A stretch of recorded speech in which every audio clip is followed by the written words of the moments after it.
Yo, skaters! Welcome to TSM LIVE SHOW Season 8, Episode 4, here at the HB Patio. Thank you. As you can tell, I'm not Tommy. I'm AKA Machete, the founder of the HB Patio and Dryman Products. We have a wonderful show for you guys tonight. We got great skaters coming in here, great band. The skaters are Baer's coming through. We got Brad Salazar, and we got the music closing the night, OutCold. Now let's cut to this man butter ad, and you guys all can all laugh about it. Let's go. Good. Hey guys, have you heard about man butter yet? Man butter, an all natural body ointment, protects your skin everywhere. Right now, I'll just show you real quick on the tattoo. It goes in there nice and smooth, healing it, making it nice and shinier, keep your tattoos fresh, sunblock from them, everything. All natural, organic, all great ingredients. Protects you from all types of moisture. Here we go. Here, I'll show you a little test right here. Watch the water just bead right off. Just beads right off. This side, no man butter. Sits. See how it just sits? Not sitting there. Great. Who does that? Any deodorants? No. Nothing. Nutrilum or whatever those other products are called. They don't work. Alright. You can also put it on your face. Great face moisturizer. If you got any kind of dry skin up there, at the end of the night, just take glasses on and rub it all in there. Get it nice and deep everywhere. It's non-toxic. If it gets in your eyes, nothing. Doesn't even burn. Right in there. Nothing. You couldn't do that with deodorant or any other skin kind of products. Can you? I don't know. Tell me. Goes in there. Great for facial hair. Great for a beard. I don't have a beard right now, but I got a mustache. Just goes right on in. See, boom, boom, full face. Most people need 5 products just for this. 1. And it's a deodorant. Watch. I know it's kind of weird using your hand, not a stick. But you know what? I'd rather have just 1 product than 10 products for my daily routines, you know? But yeah, it works great. Goes in there. All natural smell, no scent. So if you want to put on some kind of cologne or perfume, it's not going to interact with it. So you're great. Yeah. Yes, it might be called man butter, but it's for mankind. So women are our biggest buyers. Just check out the ingredients. We got raw organic shea butter, raw organic cocoa butter, organic virgin coconut oil, cold pressed organic castor oil, organic beeswax, and zinc oxide. Great ingredients that you can say. Sometimes I mess up saying them just because I grew up in the South. But man butter, not just for man, for all of mankind. Not just for anybody of any age. You could have this on your baby. You could have this on your granddaddy. You could have this on your deathbed and getting those bed sores off your ass. It's man butter. The full Swiss army of creams. Not just a deodorant. Not just for your balls. It's for everything.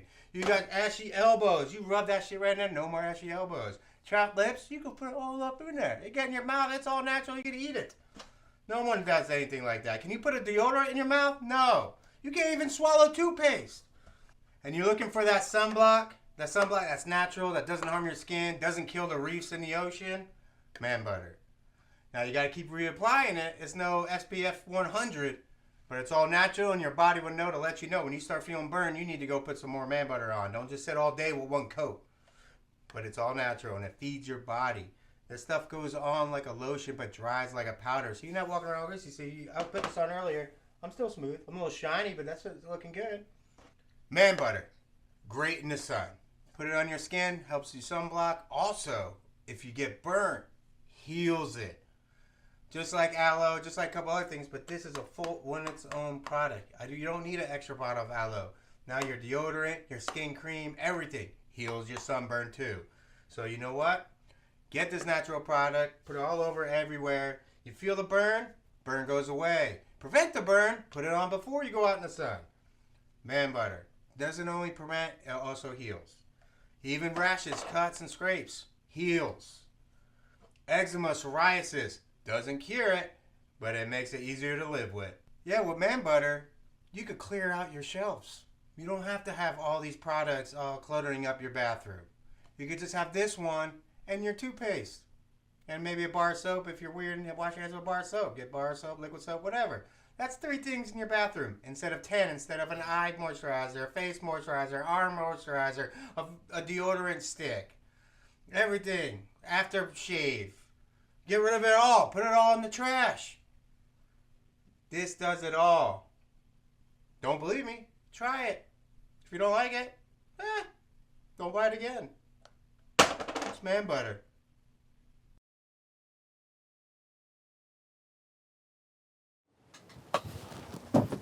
What's up, Aaron? How you doing? What's up? Doing good? Dude, I'm doing better than good, man. I'm doing sponsed. Spons. Tell me what spons is. It's everything. It's beyond what we can fathom. If you see what I'm wearing right here today, this is sponsed. This is cliche. This is beyond anything that we can really comprehend. But today I'm here to help you and the world find out a little bit more about that. Yeah. There we go. Yeah, dude. Yeah. How was your trip down? It was fucking horrible. Not gonna lie to you.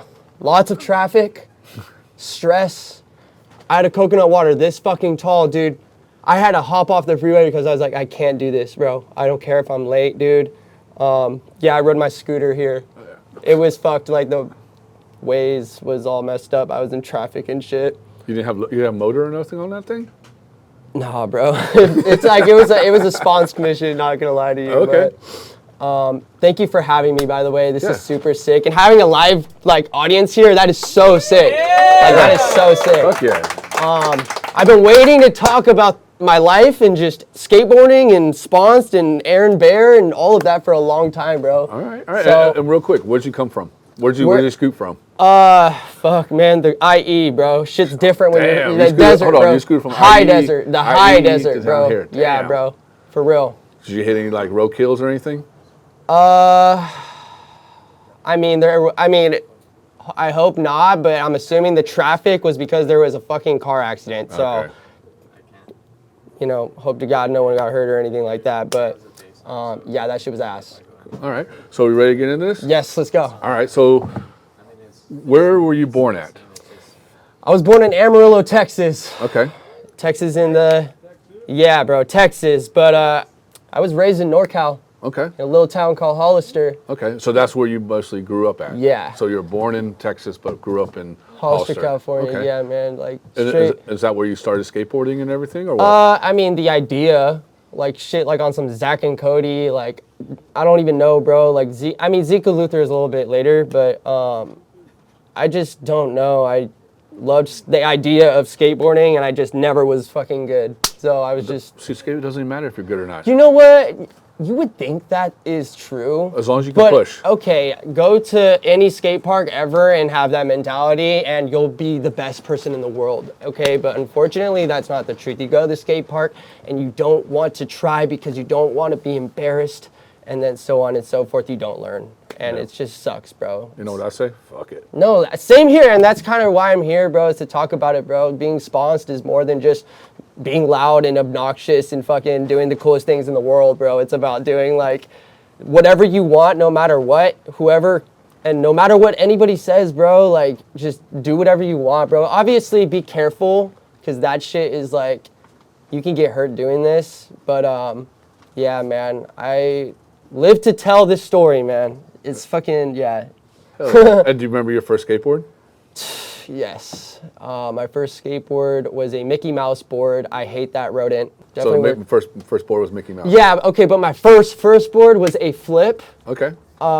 They had a complete in a box that came with a CD, and you could, learn how to skate and shit. Oh, yeah. I think I know what you're talking about. It was the flip, pro board or or I don't know. It was my first board, and I learned everything on there. How to push.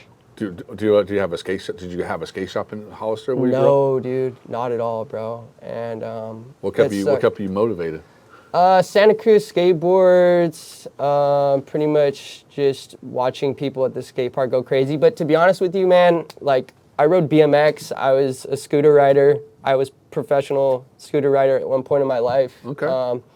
And it just always was skateboarding. I had skaters painted on my walls and shit, and that shit was like a dream, you know. When did you make the change from a scooter to I mean, skateboard? I skated at the age of 5. Okay. So like I definitely skated, but then it was like everybody in my hometown would have a BMX bike, and then now I'm doing bar spins and 540s, and I wasn't able to do tail whips, but like I was launching my shit. And then the new fad was scootering, and then fuck it, bro. Like I was a gymnast, like I was a level 10 gymnast. Okay.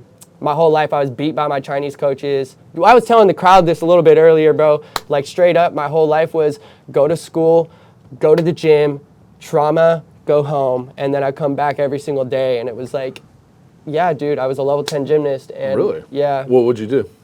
Like, I mean, as a gymnast, what kind of stuff there's you do? 6. I mean, dude, I can double backflip. I can double twist. I can do anything, bro. Like I can hold a handstand right here. Like I can do anything, bro. Like I'm crazy with it. But that's because I like had no choice. My parents like put me in this, and they thought it's what I wanted. But no, I didn't want that shit after a while, because honestly, there wasn't a point. Like all the kids in my hometown were having fun, and I was wanting to be a scooter or skater or whatever it was, and I just couldn't, bro. It's getting cold, so I'm gonna put this on, and then. No worries. So let me go. So how did you get sponsored by scootering? Like, is it a lot back harder then than it was- skateboarding, or what? I mean, Or is it more easier? I'm still not sponsored. I'm just sponsored, you know. Okay. So, I don't know. I hit up this company. They sent me some free shit, and then it was very much like I made a video and sent it in, you know. So I was early, and pretty much all my homies that I grew up with, they all have pro parts, and they're all pro now, and it's just crazy to see that. And then do you feel, when did you make that transition to stick to 100% skateboarding? Oh fuck, dude, the pandemic. Pandemic? I fucking quit skating for like 10 years, dude. I didn't even. So you quit skating for 10 years, scooted? No, and okay, BMX? so let's put it like this. I quit gymnastics in like 2011. Okay. Started scootering. 2013 was when I went amateur pro. 2014 moved to LA to become an actor or whatever the fuck. My sister was here with my mom, and I tried it out. It's fucking cold in this bitch. Hold up. Again, I'm anemic, so I gotta put my, hold on, just for fucking, look at that shit. The OG World Industries piece right there, bro. There you go. Shout out everyone over there at World 20 years ago. But yeah, dude, skating like started for me in the pandemic. I just did it because I was fucking bored as shit, and I could skate, do a couple things, but where I really honed in on my tricks and what you guys know me for is during the pandemic. Okay. And like, gonna be honest with you, man, like I did not take it seriously until I started a denim brand. I knew that Jenkos and the whole fucking resurgence of the Y2K shit was coming back. So I was like a vendor at different things selling shoes or sneakers and vintage, and I just seen what the fuck was happening. And I knew that I could just, first of all, cop hella Jenko jeans for like $40. And then second of all, like take that to my mentor who I helped make a denim brand in LA. Like this dude is a ghost maker of shit, like for every company, like ever, bro. It's crazy. And I'm wearing the pants right now, bro. Check out the stack. There you go. Look at the fucking stack. Also, yeah, bro. Shout out to Christian. I love you. And these are gonna come out again for sponsored, but this was my first brand. It's breakfast clothing. Okay. And I decided, fuck that. I don't want a brand like that, because guess what? I'm not just gonna make clothes and be like, I love the clothes, check them out. Like, there's gotta be a reason, you know? So I said, fuck the clothing company, I'm just gonna skate. And from there, I was like just coping. I was depressed. I was down bad, but like my homies at the skate park, El Sereno Skate Park. El Sereno Skate Park is the best skate park in the world. Best homies ever. They were just really there pushing me to skate. And that's kind of what happened. I got out of the whole, I'm gonna be a fashion designer, into I'm just a skater. And between that, I got into the underground scene of like the rave world and the punk world. And I realized like, damn, I fucking stole my entire flow from the underground and I didn't even know. So I was like, fuck that. So I'm a photographer, so I just pull up to every rave, every punk show. And that's really what I do when I'm not skating, is I'm documenting like crazy ass shit, either music videos, brands, and fucking, like we shot with Echo yesterday. That shit was crazy. And then we were shooting with Mischief this weekend, so that's cool. Shout out Mischief, bro. They sent me some gnarly boots. So do you go to a lot of rave shows or what? Fuck yeah, I do. Do you feel like rave music is kind of like help your mental health? Dude, I never danced in my life, fool. I was so scared. Like after like 7th grade, I was like, I'm never gonna break dance again. I was like, this shit is corny as fuck. And I was like, I'm never gonna dance. So like, I moved to LA.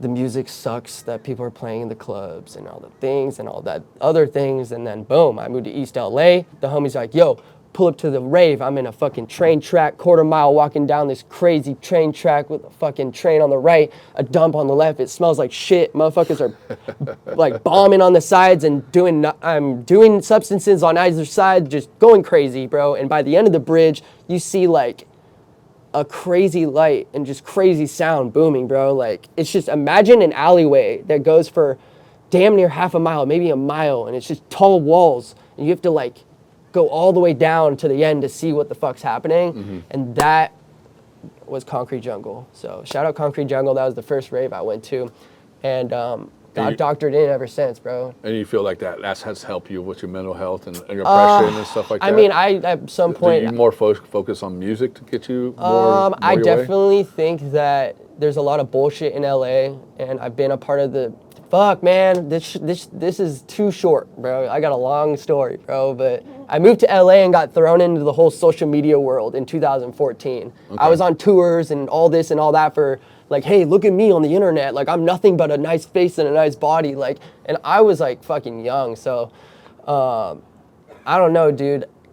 Being in that whole world and being in the hills and just partying like that, like, I come to realize that's not really that fun. I don't care about the cool shit with money involved with it, whether it's like a huge mansion party in the hills. You have to be there because it's this person that's people envy on the internet. Like, I did that for 10 years, do you feel that being part of that culture, that social media culture or whatever, that ruins your life? Or no, bro, ready? So imagine motherfuckers move to LA and they think this is it. You know, I got to come here. Now I'm homies with all the people that are either they've lost everything or they've made it happen, actors, all this. And then I'm also homies with the motherfuckers in the underground and like car scene, punk scene, skate scene, rave scene, fucking rap scene, bro. I'm tapped in on a level where what I'm doing here is not just skating, bro. Maybe you need, speak to kids, young people. You know? I hope so, man. Like my message. Give them your message. Tell them what you've been through and what you're doing. I mean, doing social media, lifestyle is stressful. Because you gotta be in front of the camera. You got to do this every day to make that money. You have to be part of the parties, like you said, and be in that whole crowd, and mentally it fucks your head. Oh, yeah, okay, another thing about the internet, if you want to do this, like, you have to be fucking delusional as shit. Like, dude, I'm not joking. Like half of this stuff is fake, Oh, dude. And that's why my journey is to completely, be the truth of it all. Like, I don't want to, Do you want to try to get out of it? Fuck no, bro, because what I'm doing here with New 2000, bro, is telling the truth, bro. Telling all of it, bro. And I can't do that necessarily for Play Cub, but because I'm the skater guy, but New 2000 and what that is Aaron Baer and the real shit. And I'm so thankful that I've got to be put in these positions to make whatever, just to be in all these different worlds. And I'm so thankful God put me in this position, bro. And skateboarding is the cherry on the top, bro. I had silhouettes painted on my wall as a kid, wishing. Well, who's skaters? What skaters? I don't fucking know, dude. It was dude, I have no idea. Well, we want to see this trick. So tell us about the skate video you gave us. Oh fuck, dude. That was about this trick. I want to see the skate video. Imagine that. So you asked me to go skate street or go make a video, and I'm like, oh fuck, I'm injured. I have a fresh tat. Shout out to Exiled. He is the sickest fucking tattoo artist in LA, and he is a skater by heart. And I don't want to tell you who he is because he's a legend. He is a literal motherfucking legend. Anyways, fresh tat. Had to make a video. Pull up to El Sereno. It's hot as fuck out. Nathaniel was there.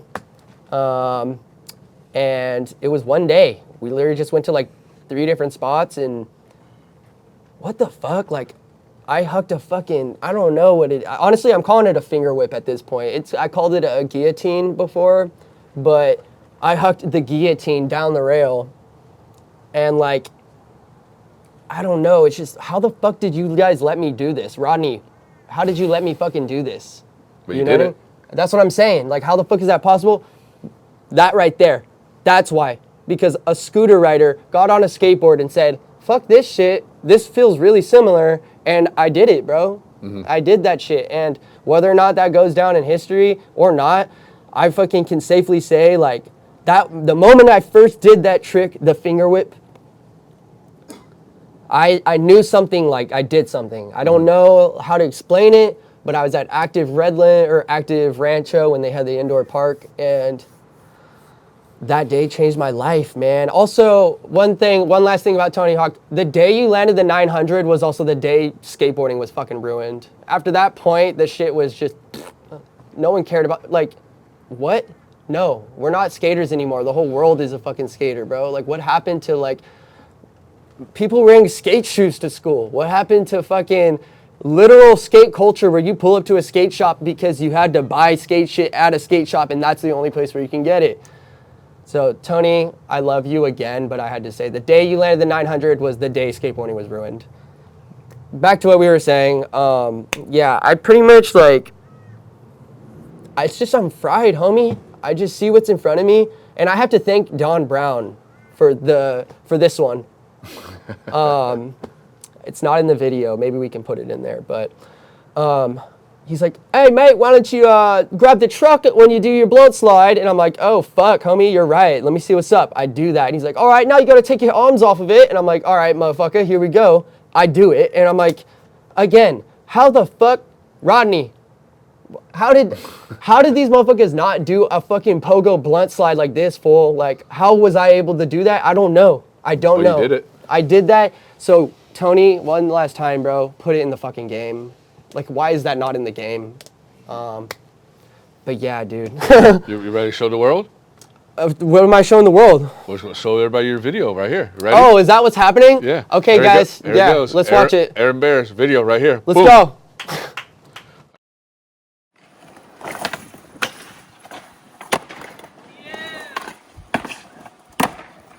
I will never do that again.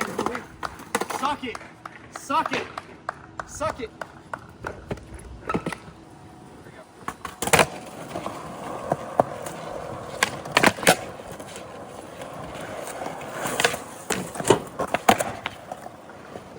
Bitch!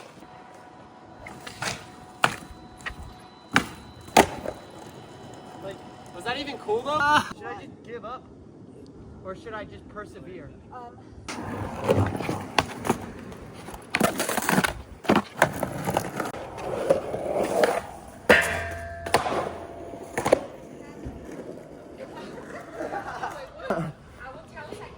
Oh, that's what I'm saying.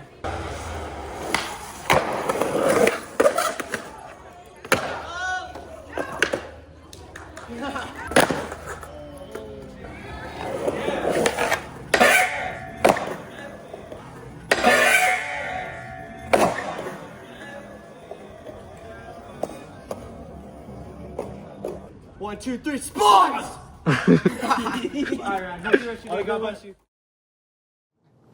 Dude, that was a fucking dope video, dude. Yeah, dude. Hey, one day of writing, I mean, pulled it out of my ass. So I'm not gonna lie to you. Did that all in one day? I would like 3 hours. Dude. Yeah, like, it was cool, like random, bro. And to be honest, I'm so excited to skate more street because that was probably like the 4th time I've skated street. Fourth time? Yeah, like seriously. So you don't skate street that much? No, I don't have homies that are available to just pull up, bro. Like I would. But you had a crew with you? I did. Shout out Nathaniel. Shout out Tommy. Yeah, they were there that day. Shout out Tom Zar. So my question is so the gloves. So Yeah. do you wear them so you don't fuck up your hands, or what's the story behind The gloves that? are the answer, bro. Okay, tell me about the answer. Listen, first of all, I have to shout out the dude, one of the dudes from 10C41, because he was rocking like some gloves at the skate park, and at this point in time, I already could do finger flips, but my fingers were bleeding, and then there'd be like a fucking warm-up time. Like I had to wait. From the grip tape, right? Yeah, dude. My fingers, I would skate for a day, maybe a day or two, and then my fingers would start bleeding, and then I couldn't skate for the next day, and then it was just a process of healing and getting hurt. But then this dude, he had these gloves on. I was like, yo, let me see this. And hucked a finger flip, and when I landed, I was like,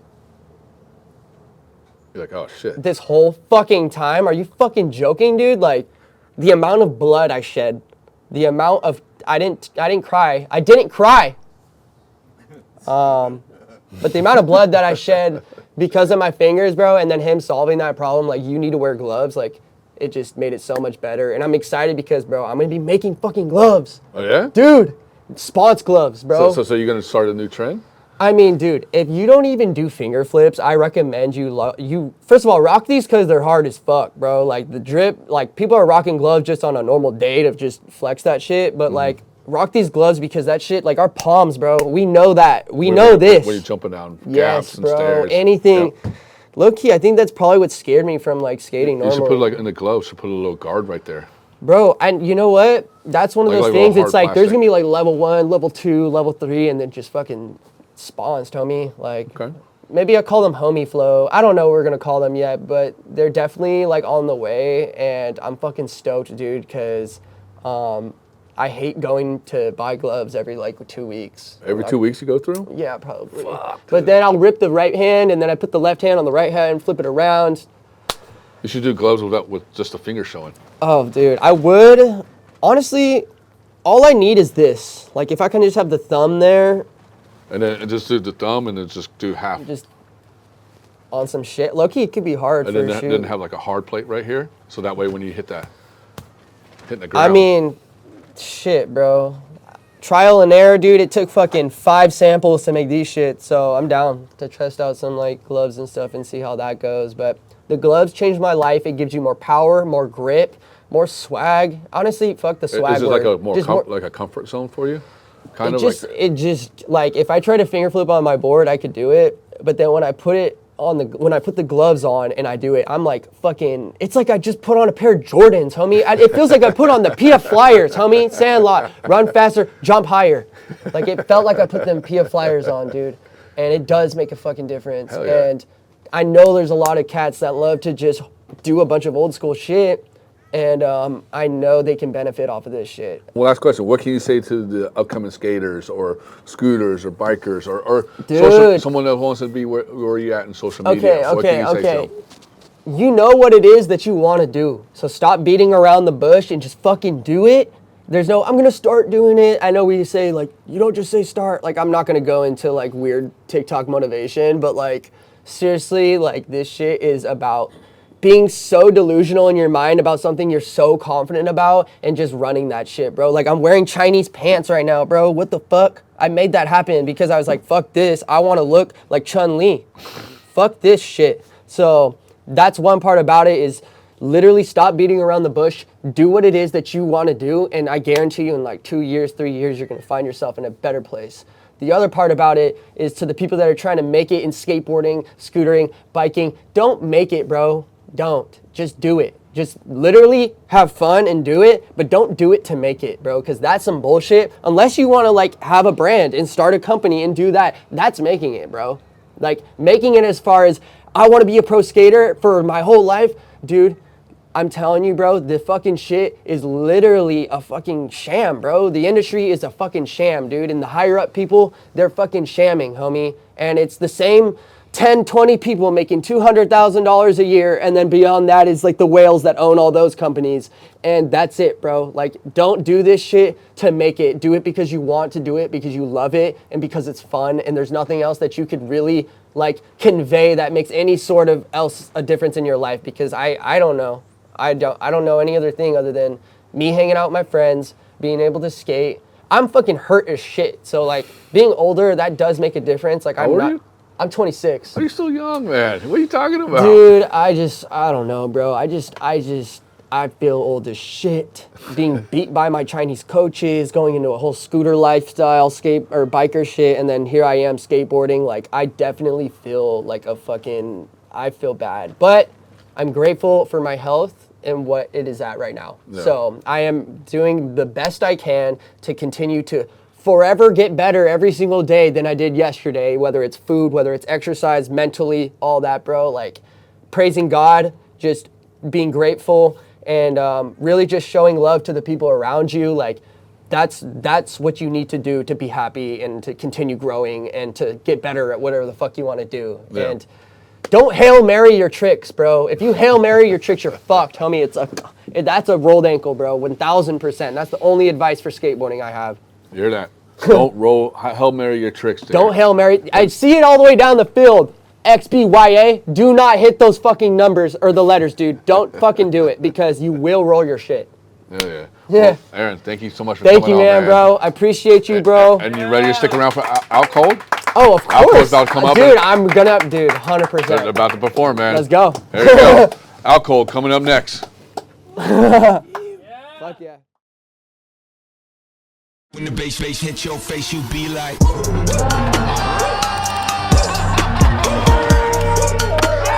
bass hit your face, you be like.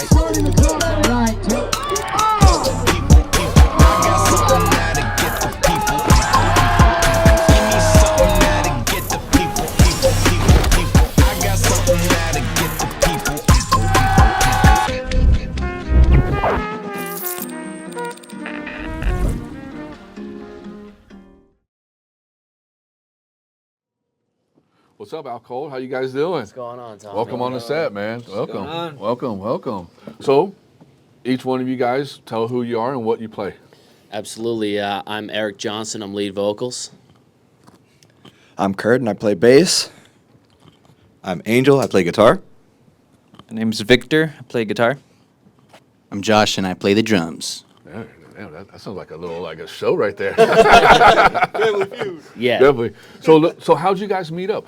So what's your story? Like, how'd you guys was that a party or another show or what? Well, it's Strip kinda- club or whatever? I don't know.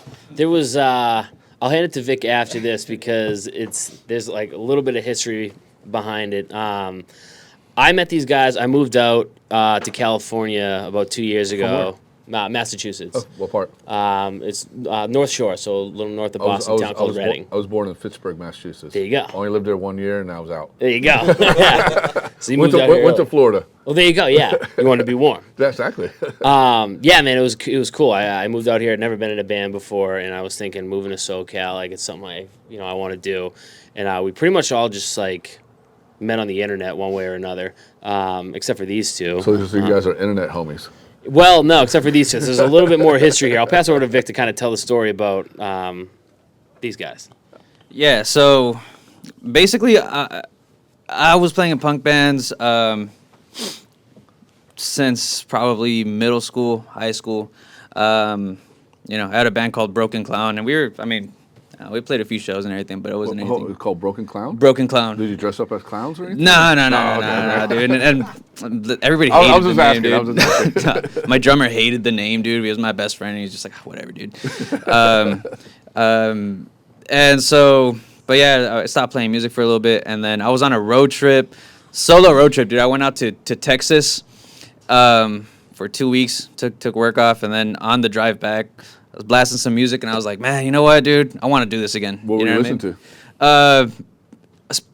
In particular, it was a Goldfinger song, dude. It was here in my bedroom, or here in your bedroom. Yeah. Okay. And I was just like, oh, dude, I want to do this again, dude. And so I got home, and I just started putting the Craigslist ads up. Eric was the first to respond. Then we had somebody else who, like, we were in a group chat together, and I don't know. I think this person probably just dropped out, wasn't into it. And yeah, like the idea was just to do like covers and stuff. Like I just moved to downtown San Diego, and I was like kind of big into like the. Yeah, I just wanted to party, dude. Like my and I was going to like the Tin Roof and seeing like local cover bands, and I'm just like, dude, like I could do that, Like I want to do that. Were you like, I could play better than this? Yeah, exactly, dude. I'm like I want to do this, but like play some cool, like some My Chemical Romance or something, like get the, the millennials excited, And yeah, so Eric hit me up. Dude, I know Eric always brings up the time where we're kind of getting to know each other, and I'm like, so I'm trying to get like an idea of his range, you know. So I'm like, hey, dude. So and I'm driving, and I text him. I'm like, so like, can you sing like "Sweetness" by Jimmy Eat World? and he responds like, yeah, dude, I can send you a voice note, dude, if you want. Hold on. First of all, the reason why I said that is because I had been like hitting up other bands, and like they were like asking me to like send videos and stuff, and like I didn't want to like send a video. Yeah. I had just tried out for another band, and he was like, "Can you sing Sweetness?" And I was like, yeah, dude, like I'm not gonna like send a video, but I was like, you want like a voice note? And then he sends back a voice note. I sent him that in a text. He sends back in a voice note, and he goes, nah, man, you don't need to do all that. And I was just like, oh, all right, damn. Yeah, bro. And so and then we got, I think Angel was the next to hit us up. Well, it was Josh. Well, okay, so there were a few drummers that were responding and that we were like pretty interested in. But like one of the first people I hit up was Josh, who's actually my cousin, right? Okay. We're first or second cousins or whatever. Our grandparents are brothers, right? Our grandfathers, and they actually were in a band together. They were like, So it's a family thing tradition. yeah, it's crazy, dude. Like, right? Played the same instruments too. So that was, yeah. Like his grandpa was the drummer. So they just reincarnated in you guys? Or Yeah, what? pretty much, man. Pretty much. So you're younger versions of your grandparents or grandfathers? Yeah, exactly. Same instruments is. And so this other drummer that we had in line, I was just like, I played nepotism a little bit, dude, and I was just like, you know what? I know this dude named Josh, dude. Like, I think he's down. Like, I want to get him instead. And Eric's like, all right, that's fine. But then, like, Josh was, like, kind of flaky. Like, he wasn't responding. Like, I don't know if he knew, like, this was a serious thing. A little bit. And I kind of came clean to Eric. I was like, I know we turned down the other guy, but, like, Josh is, like, he's my cousin. Yeah. Yeah. Why isn't he responding? Yeah, exactly. But once I kind of told Josh, like, hey, dude, like, you're not responding much, like, but, like, we are serious about this if you want to do it. And he's like, oh, yeah, dude, I just didn't really know. But, yeah, dude, I'm down. And that was that. Can I interject on that? Because in my defense, I was actually already in 2 other bands at the time. And I told him, because he came to one of my shows, and he's like, dude, you're so good. Do you want to jam sometime? And I'm like, yeah, man, I'm pretty fucking busy, but yeah, I'd love to. And then he starts talking bands? about it. One was an R&B band. Okay. I don't know if they're still around anymore, but they were called One Trip. They're pretty cool. That's why they call it One Trip. Yeah, One Trip. And then it was like pretty much a Paramore cover band. Okay. So, yeah. But then they kind of just like dropped off the face of the earth. Mm-hmm. So that's when I was like, hey, is that still available? Did you hit him on Craigslist? Like, hey, it's okay? Yeah. Can I get on this thing? All right. No, yeah, it was great. It was no regrets for Okay. sure. It was definitely the best decision I ever made. Hell yeah. Here you go. And then you guys. And my parents were thrilled when I said that I just moved out to California, was hanging out with people from Craigslist. Thought that was a little weird, but They thought you were prostitutes, right? yeah. But so we started us 3, and then we were trying to find other people. I put out a post, and I found Angel. And just based on his profile picture with his long flowing hair, playing guitar, I was like, dude, this is it. That sold it. The long hair sold it, huh? Pretty much, yeah. No, I responded to a Facebook post. I think it was on San Diego Musicians or something like that. And yeah, the original idea was that they were looking for a bassist. And so, it was a 4-piece for a minute. And I played bass before with my previous metal band, and I did a couple. Oh, you were in a metal band? I was. What was the name of the band? It was called Illuminate. It was Okay. like back in like 2015, like early college years. Okay. And then we sort of phased out for I don't even remember for what reason, to be honest. And yeah, so I've had my bass, just sitting around. I've done show choir stuff and done gigs like that. So I'm like, you know what? I'll hop on bass again. And yeah, and we went through like 2 other members to let's see.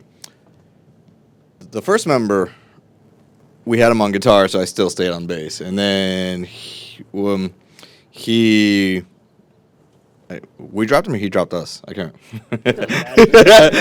He's not here. Yeah, something like that, right? Doesn't matter. So anyway, so yeah, he wasn't. You can change the story if you need to. So yeah, he wasn't in the band anymore, and then I was like, hey, can I hop on guitar now if we find a bassist? And then that's when I hit up Kurt. Okay. So yeah. Yeah, Angel and I we worked together for a little bit. I still work at the same spot, but yeah, no, I've been playing bass for a little bit, so I think it was a more smooth transition with him on guitar and me on bass, and it's been a lot of fun. But I was when we were working together, I was talking about, because I was playing bass a lot. I had I think 3 groups at the time, none of them all together too serious, and then he texts me, he's like, "You want to play bass for another band?" I was like, "Fuck, I don't have any fucking time." Like, What kind of bands did you play with? Country, metal, Okay. So you did indie rock, as much variety. jazz, blues, all that. Yeah, good stuff. exactly. Okay, awesome. But yeah. So very glad I said yes. And to the question to Oh, you. yeah. So so what got you into bass? Like what? Red Hot Chili Peppers. Red Hot Chili Peppers? Yeah. My dad. Yeah, exactly. All right. My dad. My dad showed me. I think it was Other Side when I was like maybe 13. Okay. And that was it. Oh, sick. Yeah. That was it. So who did you look up to, and then Red Hot Chili Peppers? Oh, Flea. Okay. And then John as well. Yeah, but it's Flea. Yeah. Oh, yeah, Flea's a legend. 100%. Yeah, exactly. Yeah. And do you remember your first time that you actually played? Oh yeah. Oh my fucking god. It was for this shitty middle school talent show. I don't even think I ended up playing it. I think the guys I was playing with, they were like, I was really fucking bad. Like it was really bad. It was Today. That's Smashing Pumpkins? Yeah, exactly. Yeah, I was rhythm was horrible. Oh my god. Yeah, so unfortunately I remember that. That was yeah, that was the first time. Yeah. What about you? Yeah. Like my first performance? Yeah. Honestly, it must have been in high school for a Battle of the Bands. Okay. It was me and a group of friends, and everybody played guitar. Nobody wanted to play bass. And I was like, you know what? I'll buy my own bass. It can't be that hard, and we just ripped it like that. And it was a bunch of cover songs for a Battle of the Bands. So it went as good as it could go. And what about you? Live performance. It was a middle school. I did like a talent show thing, but it was just me and like the drummer. I wouldn't really count it. I'd say the first one would be, there was like a school dance type of thing, right? Hell yeah. Yeah, Oh, middle school dance, just in the auditorium, and it was like, So you had all the girls dreaming over you. oh my god, man, I it was can game see changer, them. bro. I can see them enjoying. Oh, here he is. Yeah. So it's like, and we just asked the principal, like, hey, can we play this? And he was like, yeah, sure, dude. Like, knock yourselves out. And yeah, like the second band, like the band that played after us, also like we were kind of all in the same friend group. It was 2 different bands, but like they played Metallica, right? They closed out with Metallica, but we were like, nah, man. And we went Ramones and we went Kiss with it, man. So we went Kiss with it? Yeah, we went Detroit Rock City, dude. Oh my god, yes, that was fantastic. Yeah. And you? I'm gonna keep it in the same realm and say it was also in a high school talent show. Okay. It was just me and another guy, a guitarist, and we played, I think, a cover or 2, and then an original song, which is like some shoegaze crap. I don't know if you know what shoegaze is, but it's kind of crap. I don't even know what it is, so it must be crap. All right, so I'm like, okay, I don't know what it is. yeah, so it was kind of shit, but like people were kind of digging it. So I was like, Okay. all right, I'm gonna keep this up then. And you? Me, I mean, my first actual performance was with OutCold. Okay. Hold on. So this is your first one? It's my first band I've ever been in. Wow. Okay. Yeah. Well, I've got a question for you after you get done with this. Yeah, man. I mean, like, any sort of, like, type of experience I had before that was just, like, karaoke in college. Like, we'd... How drunk were you? Well, yeah, on Wednesday nights. All right, well, we'll go back. I went to the University of Maine, and on Wednesday nights they had this thing called Dollar Wells, where they would just give you bottom shelf liquor for $1, and those everybody. days. Yeah, it was insane. And then they closed at like a certain time because it was just out of control, and then everybody would go across the street and they'd sing karaoke at this place called the Roost, which was known for their wings and the overflow from Dollar Wells on Wednesdays. So me and my boys just used to, do karaoke at the Roost. It was electric. And So- then That's awesome. Do you know what song? Oh my God. What was your to-go song to make those girls melt? Oh man, I don't even know like if I was making any girls melt at that point. It was just like 5 buffoons on stage, all just like bogarting the mic, like screaming and spitting into it. It just like reeked of beer by the end of the night. But we would do things like, I don't know, man. Like there was one year that like we just like thought it was hilarious to just like do like the same like country song like every week, and like we thought it was so funny, but everybody like nobody else like really cared. They were throwing tomatoes at your ass? Yeah, exactly. We would sing, we'd do like Backstreet Boys, would sometimes do like Blink-182. Like that's what I always wanted to do. Or like something like Come On Get Higher by like Matt Nathanson, just like just a weird slow song. But yeah, and then other experience, I got to give my boys back home a shout out. I went on stage with like one of my buddies' bands called Peaked in High School, and sang some songs with them. It was just like one of those things where they'd just be like, yeah, hop on stage, and I'd sing a song with them, like Smells Like Teen Spirit by Nirvana, or All the Small Things by Blink, things like that. But actual performance, full performance, was with OutCold. Okay, sick.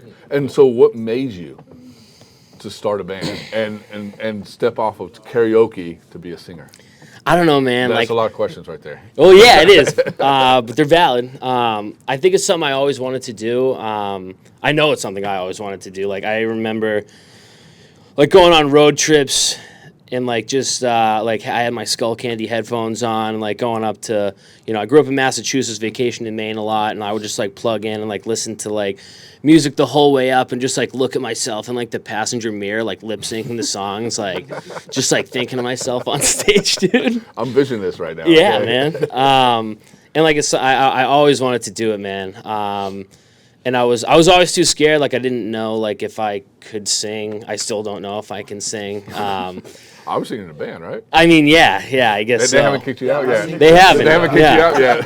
I don't know. Let's not count our chickens before they hatch. We'll All see how we do I'm today. knocking on wood here. But no, man, it's like I always wanted to do it. Like I love music so much, dude. Like it's it plays such a big part in my life, and yeah, man, I think it was just like being scared to like put myself out there, and just like actually like get in front, because I don't play any instruments.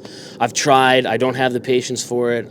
Maybe one day like I'll teach myself to play guitar, or actually like drop my ego and take lessons. But yeah, man, like once I moved out here, I was like, dude, I'm just gonna like join a pop punk band. So and, like, Southern California made you. Yeah. Not made you, but like gave me the opportunity to do what I've always wanted This is to where do. Blink-182. This is where Exactly. So that's really what it is. Like I love Blink. Like Blink is like my number one. I have a Blink shirt on under this sweatshirt. Like it's just like being out here. It was a mix between that, the history that SoCal has like in this scene. But also like if I fail, like I'm failing in front of like strangers. Like I'm not failing in front of my friends and family. Yeah. Well, you know they're gonna come see you one day. Well, they have now. Oh, yeah. okay. Now that I'm like, okay, yeah. Like now that I know that like we're decent, and like I'm backed by like a band that's full of like really solid musicians, like super. Like these guys are incredibly talented. That really helps me like have the ability to like perform. So. Yeah, man. Like once I got out here, like we said, like I saw Vic's post. I had just tried out like with another band that was like doing like covers of like classic rock songs in like 70s, 80s, some 90s, which was really cool. But yeah, Vic hit me up right after that, and I was like, this seems like more of my wheelhouse. Okay. So things just took off after that. All right, and then what? In each one of your words, in like one good word, what explains OutCold? What can the viewers like? Okay, what is OutCold? What is you guys like not trying, but what's your music like to make OutCold who you are? I got him already thinking right there. His light bulb's clicking. First of all, it's badass. Okay, that's all I gotta say. Oh man, you go next. I can't. Think I think these two are gonna go last. I think we're just memorable, if that doesn't sound too pretentious, you know what I mean? Like, but I think, I think the response we've most gotten, like the most positive sort of thing that people say, like when they check us out, is like, oh, that song was catchy as hell, or like I'm thinking about that song, you know what I mean? So, yeah, I'd say that. I thought of a word. It's a really complex word, but it's fun. I don't know, dude. Like, I think when we all got together, like, our main objective was like, dude, like, let's not take ourselves too seriously and like, let's just have fun. And if we're having fun on stage, like doing things that we believe in, like, people are gonna catch on. People are gonna have fun themselves. Yeah. And that's just kind of been our MO since. Okay. He's all like, damn, man, I'm ready. I'm gonna laugh. I think genuine. There's nothing. No one's trying to fool anyone. Okay. It's all very straightforward, which is all about. Okay. Oh, One word, I'd probably say interactive. Okay. I would say, just because, like, the way how we perform is basically how we act in reality. So, like how you see us now is how you see us on stage, and like we get positive responses from that. Really, That's you know, awesome. just like backing up what Kurt said, being genuine. Really, so yeah. And you guys about to perform a song for us. Tell us about the song we're gonna play. You guys gonna, not me, but you guys gonna play. Dude, you can come up with us, man. We'll give you some lyrics, dude. No, we'll have crickets in. We'll start singing, man. This song is called Once More. It's a song that, you know, when we get together and we start making music, there's sometimes, you know, where we're excited about songs, and then there's sometimes we, you know, have a song, you know, that we put together where we're like, wow, like this is cool. You know, the lyric, I mean, it starts off with an incredible, incredible drum intro, you know, followed by, you know, some powerful guitars and, you know, bass line. And, you know, the lyrics are just about, you know, going home to the person that you love after a long day and like a long, stressful day, and you just want to get back to that person. I wrote her about my girlfriend. Okay. Yeah, I know. It was a panty dropper, was it? Yeah. Oh. All right. Yeah. Maybe. I don't know. Look, he's blushing over here. Yeah. But no, yeah, it was a nice song. We love to play it live. I like to give her a shout out every time we play it. She would be here today, but she has like a pretty brutal fever right now. Oh, so man. I hope she feels better. yeah, same here. But yeah, it's a lot of fun, and I'm sure that everybody kind of has their own twist on it. Anybody want to add anything? You want to talk about the beat? Pretty much hit the nail on the head. Drop the mic. I mean, the beat, I don't know. I just came in one day and I was like, guys, I have something really cool. And I got inspired. So I showed them this drum beat, and they're really fucking with it because it's not a regular 4x4 beat. It's actually on a back beat. So it's an odd time signature, but it's very fun to play every single time. All right, you guys ready? Yes. All right, here we go. OutCold coming up. We are OutCold. Let's make some noise.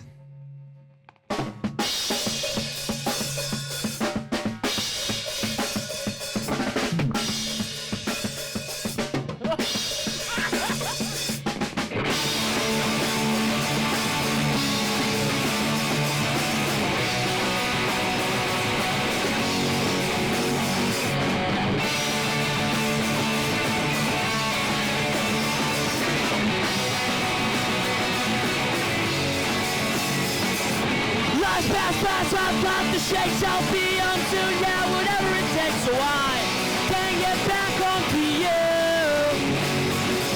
The day drags on and I can't take, don't need all that jazz in the kitchen sink, no, I just need you, my love. And it falls into place, just like before. Can't be all that I need and more.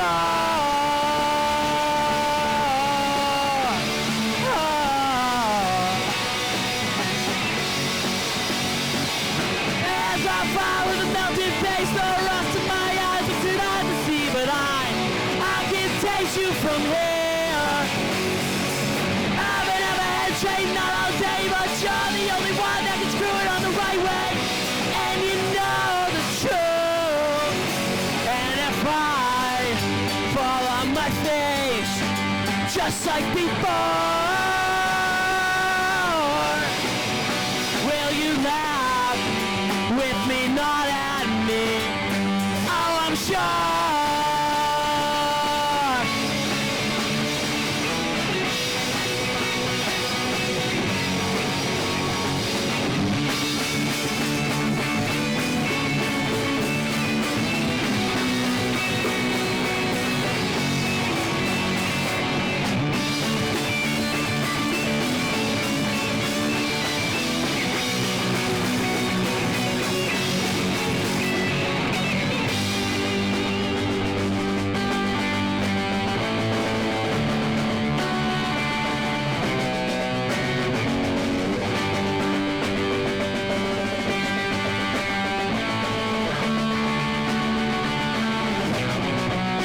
And if I run back to you, the one I adore,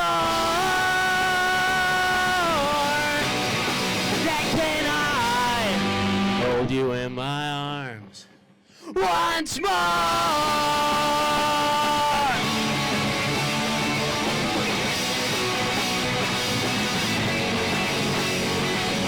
Nothing really matters when it's just you and it's just me.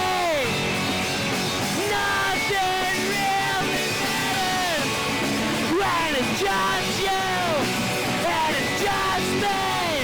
Oh, nothing really matters when it's just you and it's just me. Oh, nothing really matters when it's us.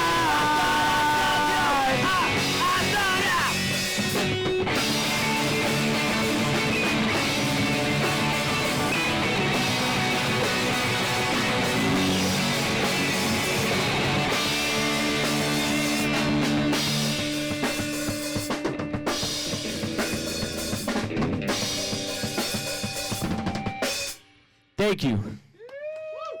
Stream that song. It's called Once More. It's on all streaming platforms. Out cold. Find it.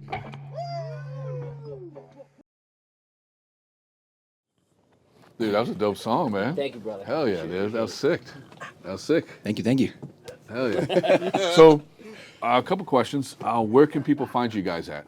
What platforms? What, what Apple, whatever. Where we got? Where can I find you guys? Absolutely. You can find us on all major streaming platforms. That song that we just played for you guys is actually our third single that we just released. Again, we released this on, this past Friday of when this was recorded.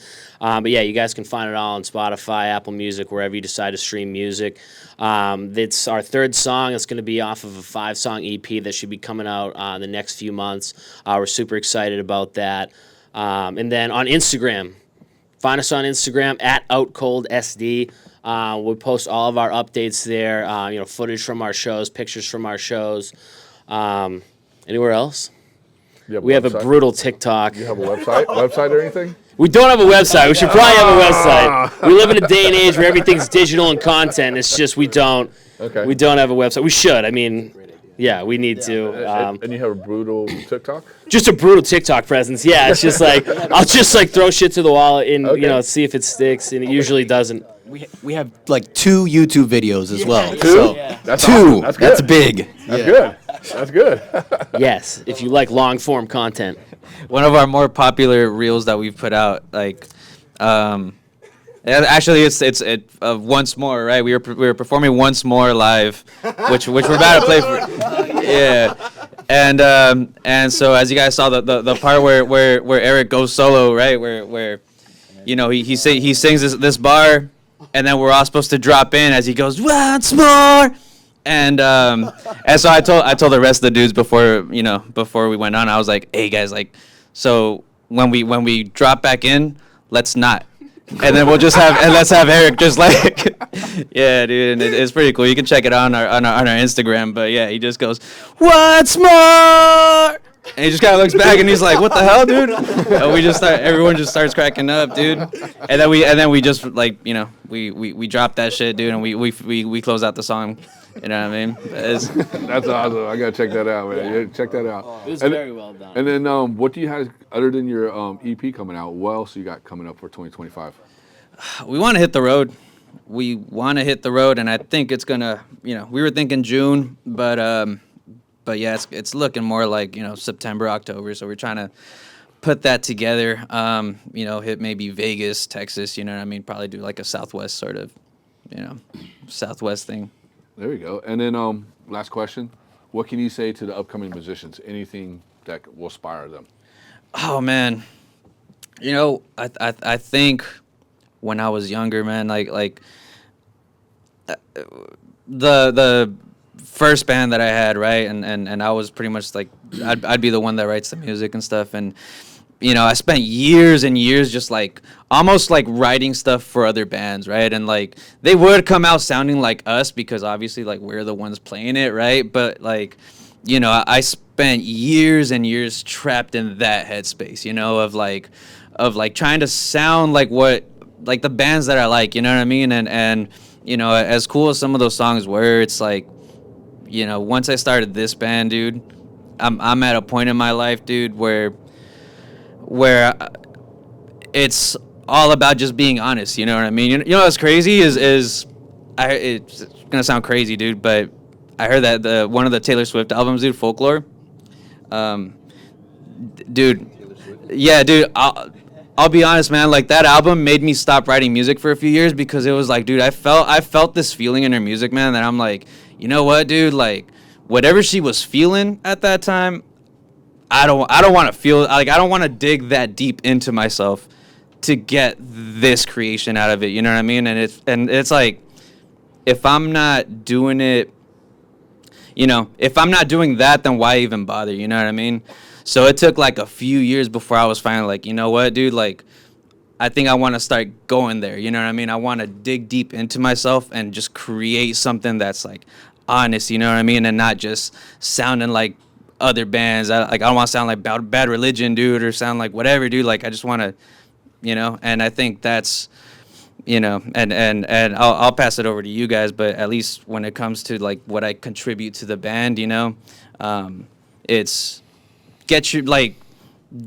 it's cool to have your influences and stuff, but like it's that honesty, dude, and it's like that's what makes the music much more fulfilling, dude. Is when you just kind of reach into yourself, dude, and play what you're feeling, you know what I mean, and create from that, dude, rather than what you think is gonna sound cool, and that's I think how you come up with the product that we're pretty happy with. So, anyone else?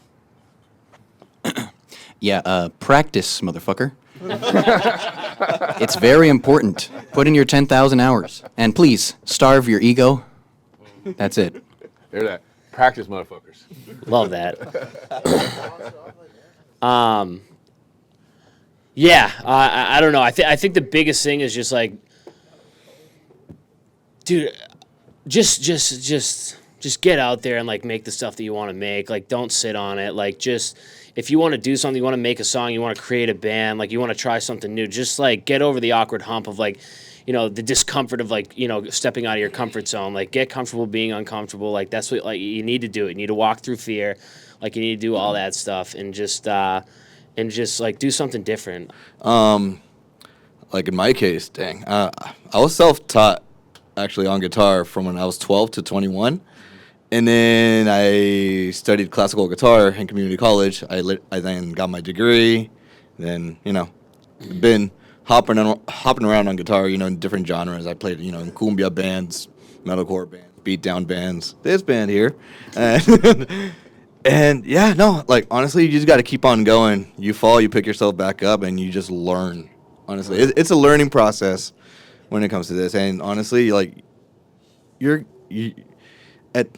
some road and like along the road, you're gonna keep on learning. Honestly, like that's the only thing I can say. Yeah. So you hear that?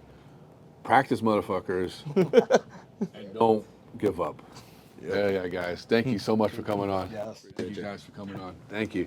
And coming up next is Brad Salazar. You guys good with that? Yeah. Dude, that was a dope song, man. Thank you, brother. Hell yeah, dude. That was sick. Thank you. Hell yeah. So, A couple questions. Where can people find you guys at? What platforms? What what Apple, whatever. What we got? Where can they find you guys? Absolutely, you can find us on all major streaming platforms. That song that we just played for you guys is actually our third single that we just released. Again, we released this on. This past Friday of when this was recorded. But yeah, you guys can find it all on Spotify, Apple Music, wherever you decide to stream music. It's our third song. It's going to be off of a 5-song EP that should be coming out in the next few months. We're super excited about that. And then on Instagram, find us on Instagram at OutColdSD. We post all of our updates there, footage from our shows, pictures from our shows. Anywhere else? We have a brutal TikTok. You have a website or anything? We don't have a website. We should probably have a website. We live in a day and age where everything's digital and content. It's just we don't have a website. We should. We need to. And you have a brutal TikTok? Just a brutal TikTok presence. Yeah, it's just like I'll just like throw shit to the wall and see if it sticks, and it usually doesn't. We have like 2 YouTube videos as well. 2? So, That's 2. Awesome. That's good. That's big. That's good. That's good. Yes, if you like long form content. One of our more popular reels that we've put out, actually it's Once More, right? We were performing Once More live, which we're about to play for. Yeah. And so as you guys saw the part where Eric goes solo, right? Where he sings this bar, and then we're all supposed to drop in as he goes once more. And so I told the rest of the dudes before we went on, I was like, hey guys, so when we drop back in, let's not. And then let's have Eric just yeah, dude, and it's pretty cool. You can check it out on our Instagram. But yeah, he just goes once more, and he just kind of looks back and he's like, what the hell, dude? And everyone just starts cracking up, dude. And then we just we drop that shit, dude, and we close out the song. You know what I mean? That's awesome. I gotta check that out, man. Yeah, check that out. It was very well done. And then, what do you have other than your EP coming out? What else you got coming up for 2025? We want to hit the road.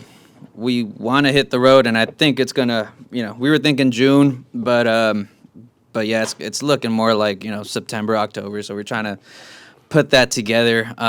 Hit maybe Vegas, Texas. You know what I mean? Probably do like a Southwest sort of, Southwest thing. There you go. And then last question. What can you say to the upcoming musicians? Anything that will inspire them? Oh, man. I think when I was younger, man,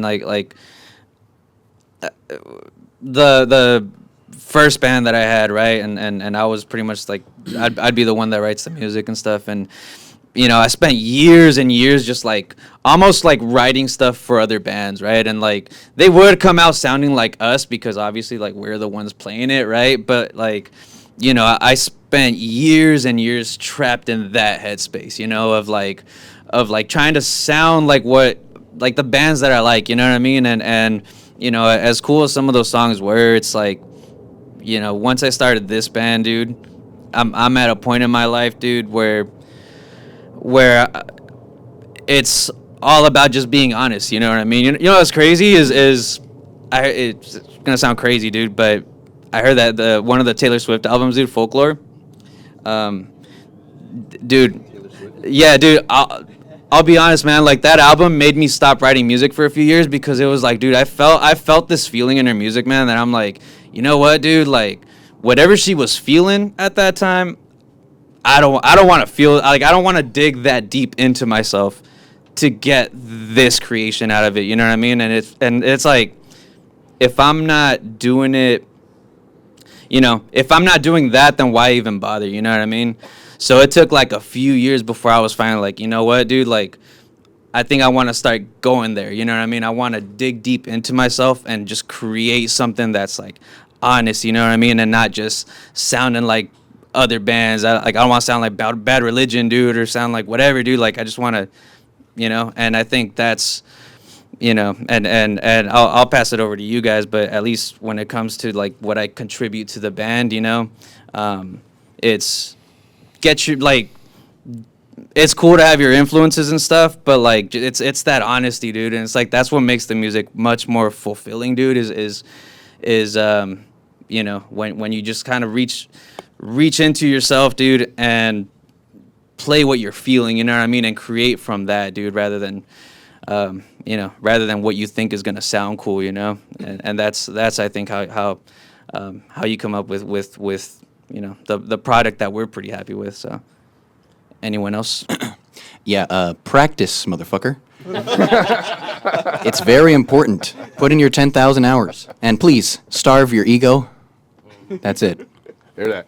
Practice, motherfuckers. Love that. Yeah, I don't know. I think the biggest thing is just like, dude, just get out there and like make the stuff that you want to make. Like, don't sit on it. Like, just if you want to do something, you want to make a song, you want to create a band, like you want to try something new, just like get over the awkward hump of like, the discomfort of like, stepping out of your comfort zone. Like, get comfortable being uncomfortable. Like, that's what like you need to do. You need to walk through fear. Like, you need to do all that stuff and just like do something different. Like in my case, dang, I was self-taught actually on guitar from when I was 12 to 21. And then I studied classical guitar in community college. I then got my degree. Then, been hopping around on guitar, in different genres. I played, in cumbia bands, metalcore bands, beatdown bands, this band here. And yeah, no, like honestly, you just got to keep on going. You fall, you pick yourself back up, and you just learn. Honestly, it's a learning process when it comes to this. And honestly, like in some road and like along the road, you're gonna keep on learning. Honestly, like that's the only thing I can say. Yeah. So you hear that?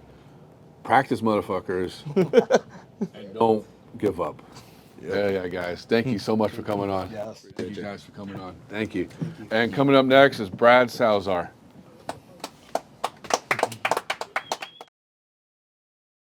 My new signature wheel is a 53 millimeter Z1 shape, 99 durometer X formula. When I hit the streets, no cracks get in my way, and I'm seamlessly sliding through ledges. Slightly impact resistant X formula's the game changer. Bones wheels, nothing but the best. What's up, Brad? How you doing, dude? Chilling, dude. How are you? Good, good. What a beautiful day, man. Yeah, man. Thank you for having me. It's pretty fucking dope out here. And you're from San Diego? I'm from Vista, yeah. Vista? Okay. Yeah. And you drove, how was the drive up here? It was pretty hectic, but it was chill. I was just worried about like being late and shit. Oh, you made it on time, man. All right, cool. I think we're running late a little bit, huh? Fuck yeah, dude. Yeah. So let's get into this. So so you grew up in Vista? Nah, dude. I was born in Mexico City. Okay. And then I came to fucking California when I was like 5. And then I grew up in Vista my whole life and shit. But then around the time when I was like 15, my dad bailed. So it was just kind of like me and my mom, my grandpa, and then... So you were like the man of the family? Yeah, pretty much. Or man of dude. the house, basically? Yeah, pretty much. And then after that, my mom, she actually remarried like a couple years later, right before I turned 18. Mm-hmm. So my stepdad was like, yo, we gotta like get this shit right. Because I was illegal. I came here illegally. Mm-hmm. And they're like, nah, dude, like, we gotta get this shit right. We gotta go through the whole process and shit. So I'm like, sick, like, I'm down. Let's do it. Dude, that's right, that your stepdad hooked it up for you, man. Yeah, no, I'm super grateful for that. I'm eternally grateful for that, because if it wasn't for him, I probably wouldn't be here, you know? Yeah. It's fucking dope. But yeah, like, I thought I was gonna be out in Mexico for 2 weeks, Mm-hmm. get my shit, come back, and I'm like, easy, you know? Nah, bro. They fucking drug tested me. Are you serious? Yeah, bro, I got drug tested. In Mexico? Yeah, in Mexico. Damn. And I came up obviously positive for weed. Oh, shit. And yeah, they're like, nah, bro, like, you're not getting your shit. I'm like, what do you mean? I was like, yeah, like, you came up positive for weed. You're lucky you're 17. Mm-hmm. Because if you were 18, you'd be fucked. You'd be in jail. Yeah, no, you just wouldn't get a chance. Oh, okay. Yeah, like, but since you're 17, like, come back a year from now, like, Mm-hmm. clean. And you get to go back home. And I'm like, what do you mean I can't go back home? Like, what about school and, like, my job and, like, my girlfriend and shit? They're like, nah, dude, like, sorry, like, you got to stay out here. And I'm like, yeah, so I was stuck in Mexico. And, like, it would have been sicker if I was expecting it, but it was all kind of just dropped on me. Mm-hmm. So I was like, fuck, dude. So I'm like, yeah, get on the phone. Did you have a suitcase, the one bag? Or yeah, one bag. I had a board, but I met these kids in Chihuahua, Mexico that didn't have skateboards and shit. And like, they were riding my skateboard and they were hyped on it and they learned how to ollie in one day. And I'm like, sick. dude, you guys have this shit, but you guys got to share it. And then I'm going to go home, work for 2 weeks and buy a new complete. Like, you guys are chilling, you know? But yeah, I got fucked over on that, dude. Yeah, fuck, dude. I gave him my board. And they're like, peace? Yeah, I had no board in Mexico, dude. Oh, no. Yeah, so what'd you do? Dude, I hit up my friends. I'm like, yo, you guys got any spare parts? Like, shoot them over to my house, and then maybe I can get them, like, dropped off in Mexico when my stepdad cruises down. And all my homies were fucking down to help me out, but they all had all these shitty-ass boards and shit. I'm like, dude, I'm so grateful, but damn, dude. Razor tail and all that? Dude. Oh, I'm like, man. dude, this shit's razored out, my G. I'm like, God damn. But my friend Rowan Zarilla, I went to school with him, like middle school and shit. He had just got like hooked up with Baker and shit. So he sent me like literally his box. It had his name on it. It said to Rowan Zarilla from the TM at the time and shit, which I think his name was Justin or some shit. And then I got a Baker board in Mexico. I was like, I had shake junk grip. I think like, dude, I was like, what the fuck, you know? Yeah. And he sent me like wheels. I think he was riding for Pig at the time, but he only sent me 3 because like they were fucking probably smoking a spliff or some shit. Like forgot one. They're probably going, oh, he only needs 3. He don't. Yeah, but I was grateful, dude. Yeah. I got a board. That's awesome. And my grandpa went to Asylum, got me some trucks. They were the fucking 159 hollows, and they're just hollow all the way, so you could smoke out of them. And in Mexico, I was like, dude, I was packing bowls out of my trucks, dude. Like, it was sick, dude. And yeah, that's how I got a board. And But is it Mexico City where you started skateboarding, or was it here in California? I started skating here in California when I was like, I came here when I was 5. So when I was out here, my cousins, my older cousins, they were skating and shit. But they were living on the east side of San Diego. And so a little bit after that, they started going from skating to gangbanging and shit. And my family, we were living in the fucking, because we were straight out of Mexico. So we were all living in the back of a shed in front of Rosa Parks Elementary School. Yeah. Like in the back of my aunt's house, you know, like my whole family and shit. And it was kind of hectic. So finally my family like saved a little money. We got a place in like Temecula or something. And then, so we moved out there before like my cousins really started banging and shit. So, cause I was trying to follow their lead and shit. Like I was tagging. Because you're young Yeah. and stuff like that, yeah. Dressing like them and shit. And I'm like, fuck, dude. So glad I got out of that, you know. Yeah. Went to Temecula for a little bit. And then I made some friends. Everyone out there was into like action sports, like fucking motocross, skating, What is like Temecula, everything. dude? Yeah, dude, like all kinds of shit. And I was like, damn, this is like rocket power, bro. Yeah, yeah. This is fucking dope. And then my dad's like, oh, we gotta leave. Like we're moving to Vista and shit cause of work and shit. I got a job out there. I'm like, damn, dude. Like I just made friends and shit. I gotta move to Vista. Like I don't know what that's gonna be like and shit, you know. And then fucking moved to Vista. It's probably the best thing that ever happened, dude. Got there when I was 6. Started elementary school. That's where I met my first homie that skated. And it was funny because I was still dressing like my cousins and shit. Like I was all kind of like banged out. Yeah, like, but I'm only 6 years old, dude. Like I'm not really like I don't gangbang. I don't gangbang, you know. I'm a skater and shit, 100%. I fucking my cousins fucking. So I got away from that. I moved back to Vista and shit. I moved to Vista. Everyone there is skating and shit. Well, Vista's a huge skate Bro, culture. I mean, I had no Matt idea Hensley lived at out the there. time. Basically, all the A Street videos were filmed out there and stuff Yeah, like that. bro. Like now I know the history and yeah. shit. Like Matt Hensley, fucking Slash, like everyone, Danny Way, like all the legends that came, you know. Yeah. But at the time, I'm just fresh out of Mexico. You know what I'm saying? Like I'm learning all this shit. Hey, that should be a shirt. I'm fresh out of Mexico. Yeah, I might even run that, Tommy. That would be cool. Hey, you can have that. I don't want no money. You keep that, man. I'm fresh out of Mexico. Instead of I'm fresh out of Compton. Yeah, dude. But yeah, fucking, I had a homie.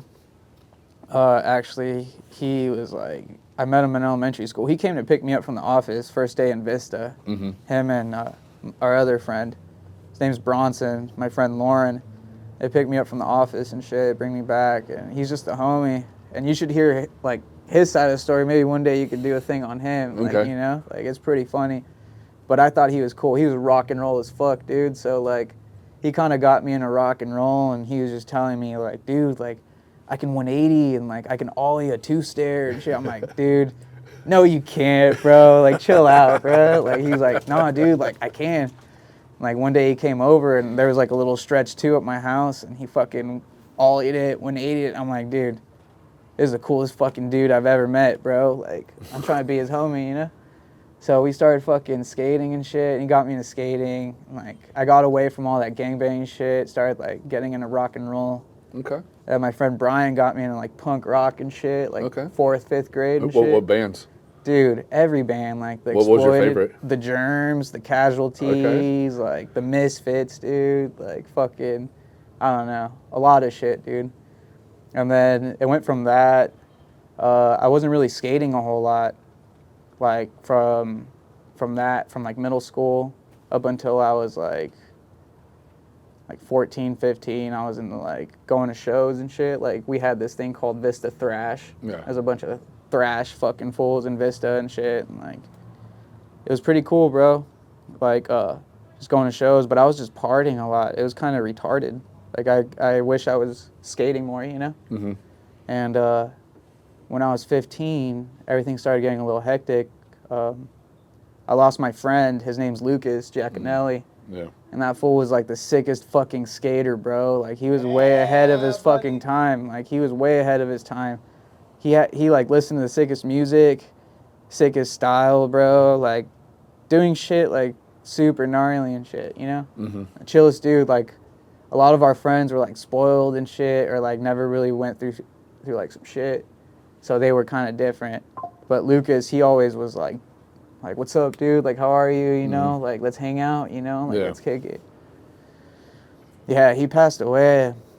Actually, sorry about that. no, you're good, dude. It was like the day we were supposed to like hang out for the first time in a long time. And after he passed away, like, it hit everyone. Like, after that, everyone became like really close and shit, like brothers and shit, you know? Like, no more bullshit. Like, it was like, damn, life is fragile. Like, what up, dude? Like, I love you, you know? Like, we're all really good friends. Like, it was crazy. We all came together, and it was dope, dude. Like, it sucks that shit had to happen, because, yeah, like, I wish Lucas was here to this day. Oh, he was there with you anyways, man. Yeah, He's bro. probably sitting right next to you.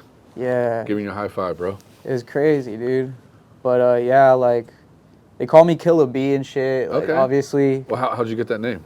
I ain't no killer, bro. I wouldn't kill a fucking fly. I don't kill it on my skateboard and Look at shit, you flowing over like, here, man. You know what I'm saying? But, like, so how'd you come up with the Killer B? I can roll a killer blunt, man. Oh, that's like, what it I is? roll a killer blunt, dude. Ever since Instagram came out, my first name, I've never changed my name. It's always been Killer B. Like, my name's Brad. Okay. First name is B. Okay. First letter's B. Like, yeah, dude. Like, I never really, like, thought anything of it. I love Wu-Tang, bro. My fucking...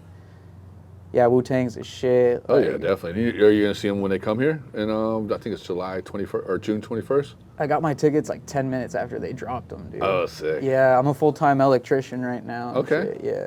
That's awesome. Yeah, but anyways, Lucas passed away, and like, before fucking Lucas passed away, bro, like, skating to me was like, I was just a filmer. I was just trying to film my friends. Like, my friends were all like hood skaters that were fucking really good to me and were doing shit that I never thought was possible. And so, like, I was like, damn, I gotta film these fools, you know? Yeah. Because I can't do this shit. I'm gonna film these dudes. So I wasn't, like, skating was way out of, like, my realm and shit. And, like, but, like I said, Lucas was my favorite fucking skater. Like, one of them, you know? All my friends are my favorite skaters and shit. I know, like, all the qualities of them and shit. And, like, yeah, ever since after he passed away, I'm like, well, fuck, I wanna skate. Like, I wanna do the shit that Lucas can't do anymore, and I wanna do, like, the shit that he was doing and shit.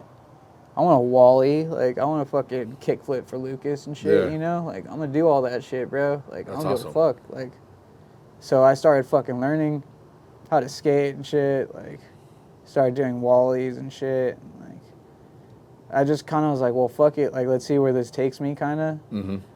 And then, yeah, dude. So I'm in Mexico. I'm stuck out there. I don't know what the fuck is going on over here. You know, I'm shut off, dude. I can't come back. I'm stuck. So right away, I'm like, all right, let's go. Like, let's get back into skating and shit. Like, let's go try to see what's up out here. There was a park where I was staying at, and it was a little shitty park. We had like 2 kicker ramps, a ledge, a flat bar, and that was it, dude. And like, it was fun. That's where you practiced and got where you're at? Not at all, dude. Okay. I was fucking getting there. I pull up and I'm like, yo, where can I get some weed? And they're like, what?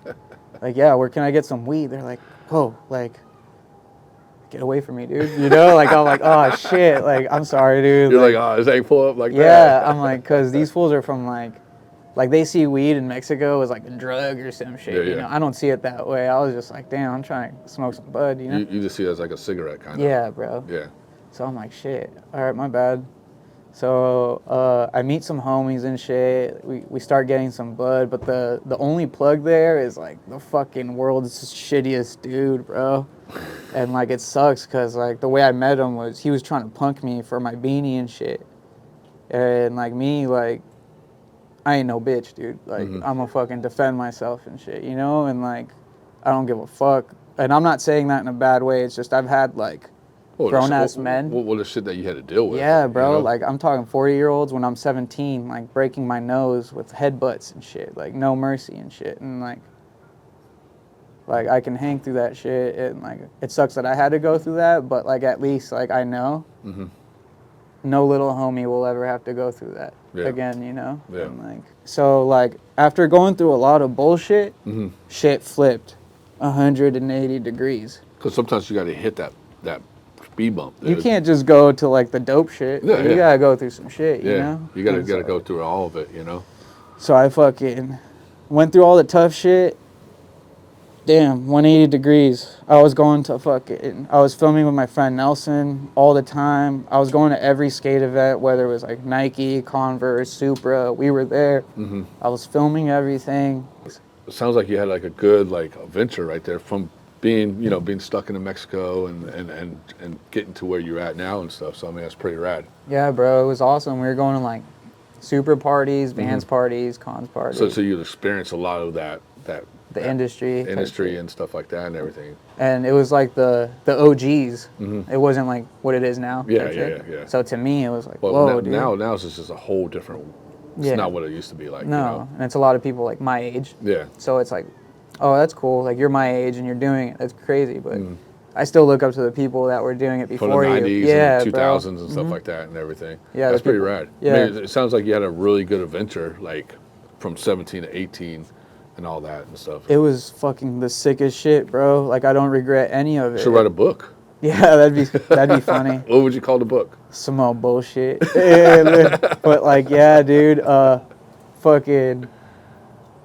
We went to a Vans party one night, and Dustin Dolan was there, and he's like smoking a cigarette inside this club. He's like, they're trying to kick me out for smoking a cigarette. I'm like, dude, they can't kick you out, dude. Like, this is a Vans party. You're Dustin Dolan, dude. Yeah. He's like, shit.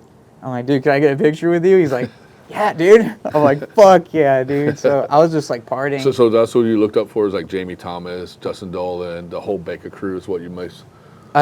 So growing up, I really was like, it was a lot of zero shit. It was mostly zero. Like all my cousins, before they started gangbanging and shit, they were skating like zero boards and shit. Yeah. So I was really about zero. I didn't get into like Baker and shit till I started like drinking and smoking like in middle school and stuff. Well, because Baker back then was about the party life. Piss drunks, you know? Yeah. It's about the party life and stuff, you know? Yeah, and, dude. And everything. But yeah, dude, fucking, I met John Cardiel at a Vans party out there, at the same party I met Dustin Dolan at. And Sick. Dude, growing up, like we would wake up out here, fucking get baked, make a good ass breakfast. What did you make? What's your fucking breakfast? Eggs, bacon, bagels and shit, you know? Cream cheese.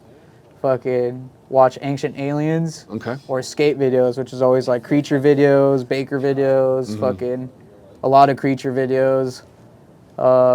Yeah, everything, bro. Strange Notes. A lot of Strange Notes. Okay.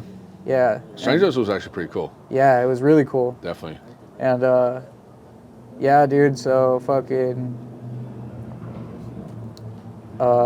We'd watch a lot of John Cardiel videos, bro. Yeah, he ripped. He John definitely ripped. Cardiel was the shit to me, and the homies back in the day.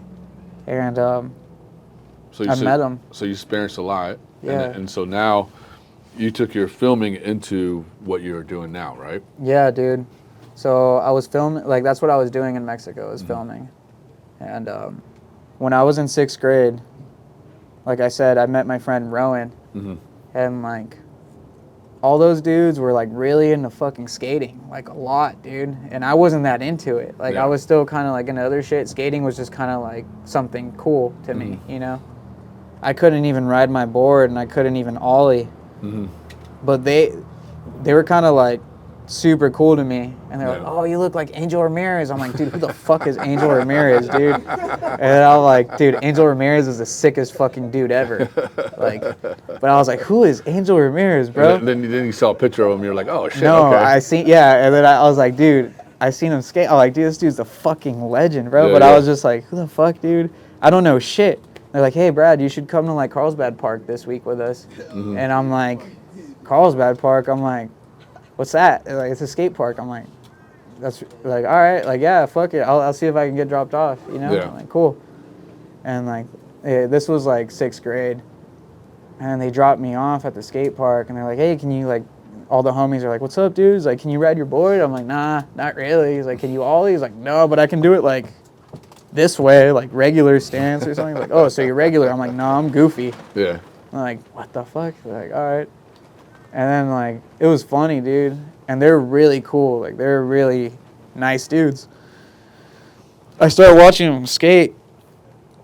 These fools are fucked up, bro. They're flying, bro. They're doing shit that I wouldn't, like, I seen my homie Bronson skate, but then I seen these dudes skate. I'm like, what the fuck? These dudes are superhuman. Like, what the fuck is going on? You guys are back throwing down shit. And I'm like, I can't even ride my board. Yeah. I'm like, yeah, I can't kick it with you fools. You fools are too sick. Like, I'm like, you guys are way too cool. Like, I can't kick it with you guys anymore. Yeah. Like, and then my friend would tell me, like, yeah, we're working on this video, dude. It's called Knock on Wood. And I'm like, knock on, like, a video? Like, what? Like, yeah, dude. Like, we make skate videos. I'm like, that's fucking sick, dude.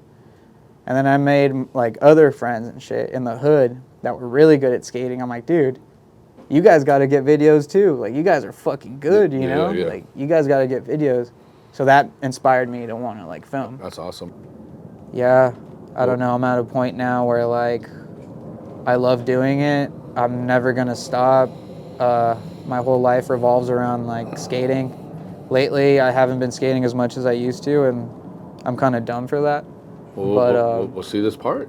Yeah, fuck it. Yeah, We'll dude. see it. This is all, like, old footage, so you can... But see, all footage is good footage. You ready? Yeah, fuck it. Fucking all right, here we go. Here's shit, Brad's dude. footage right here. Let's check it out.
Holy fuck.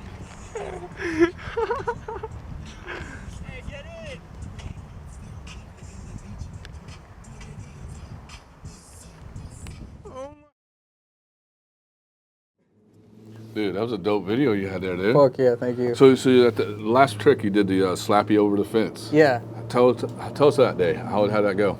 Dude. Fuck. That day. How many tries did it take you?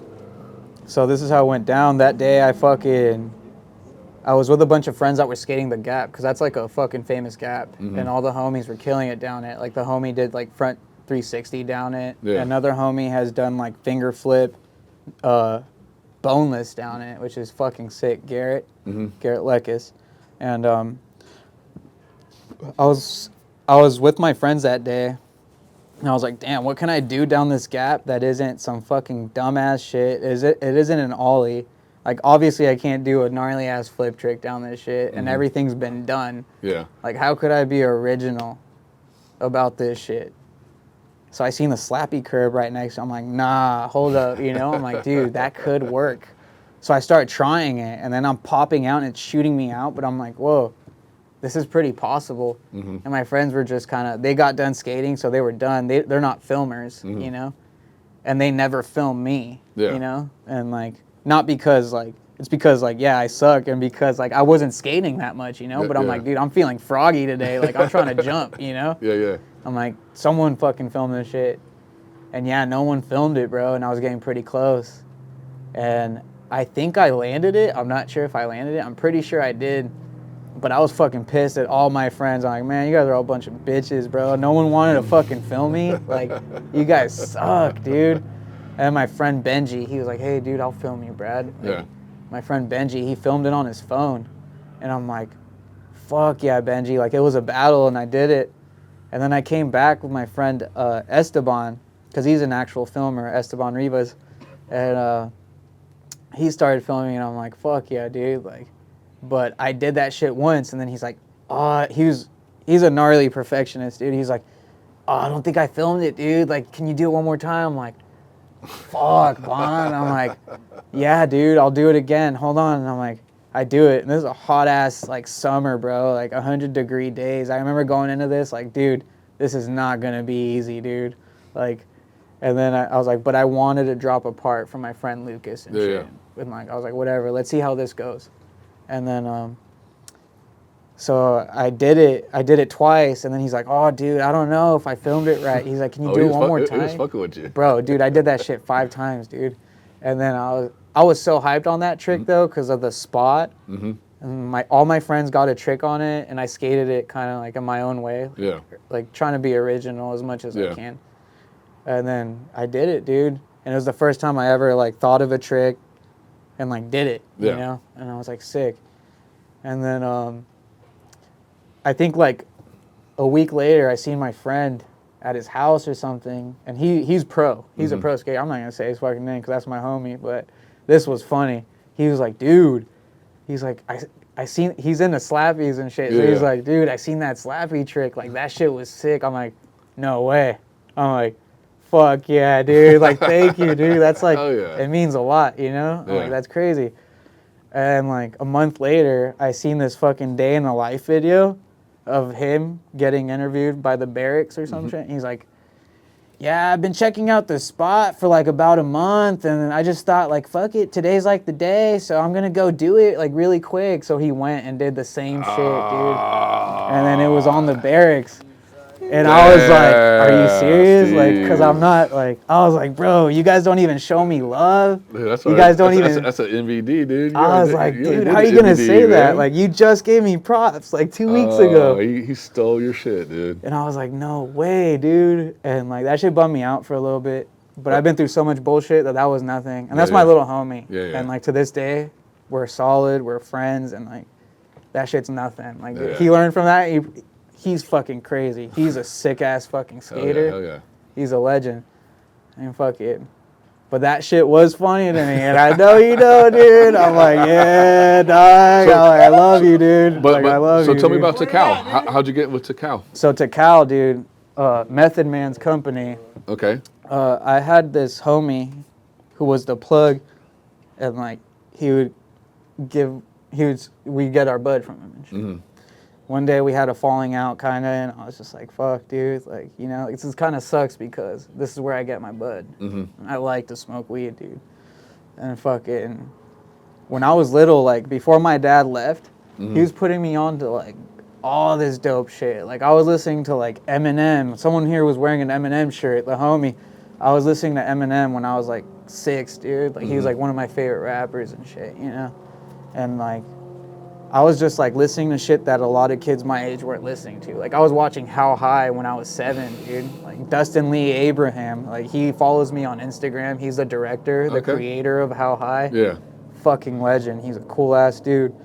But so I've always like been like aware of Method Man and like Redman and like you know the whole crew and stuff. everything. Like that. You know? And so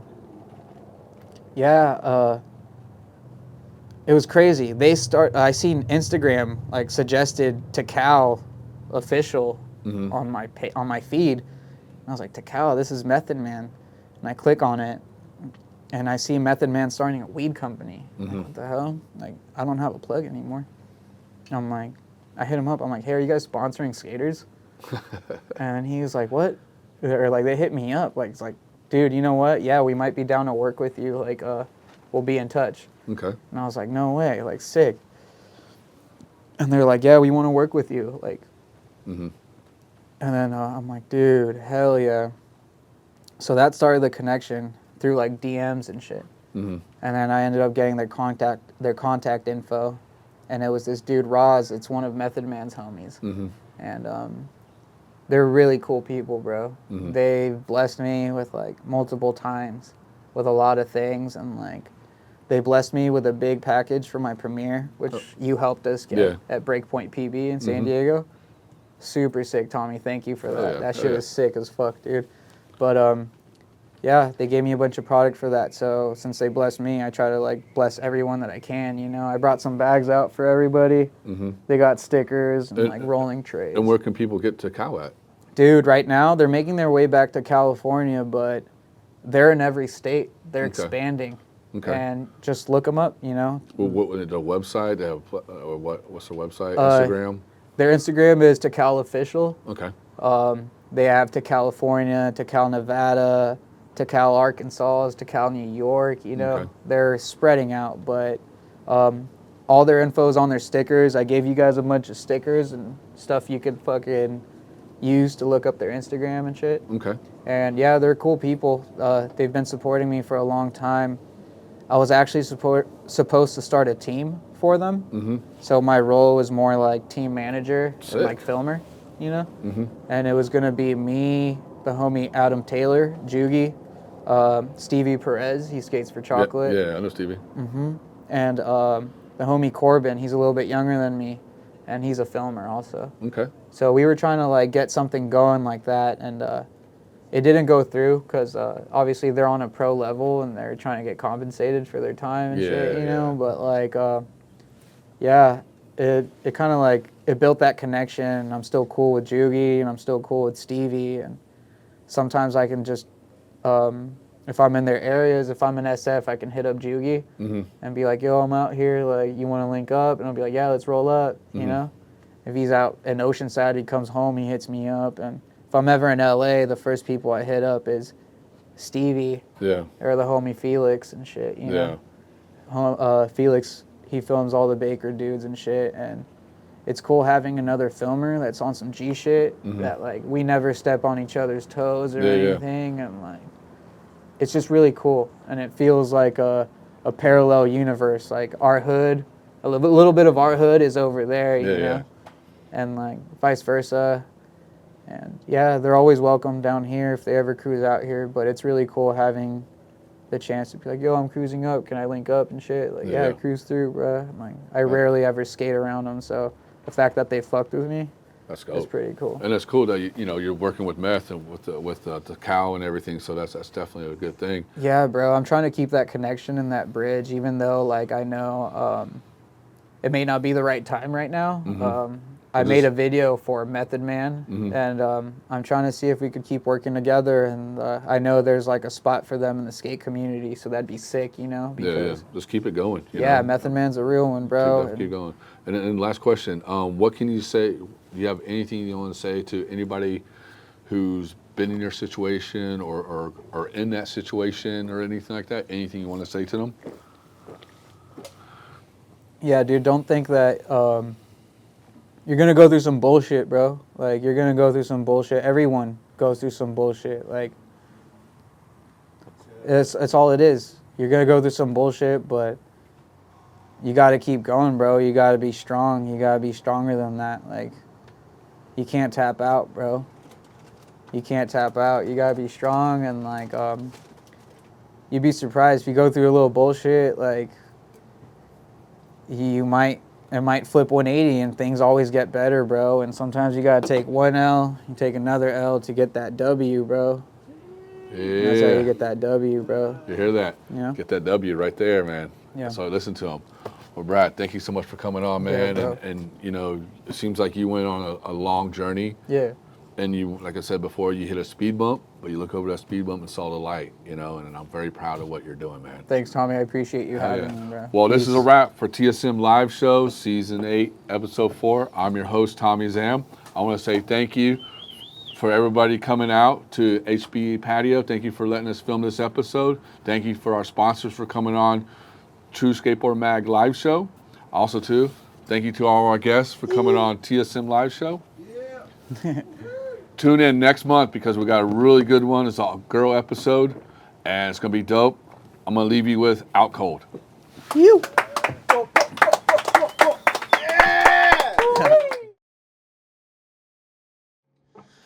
right, we'll play one more. This song's called Shape of a Daydream. Stream it everywhere you want.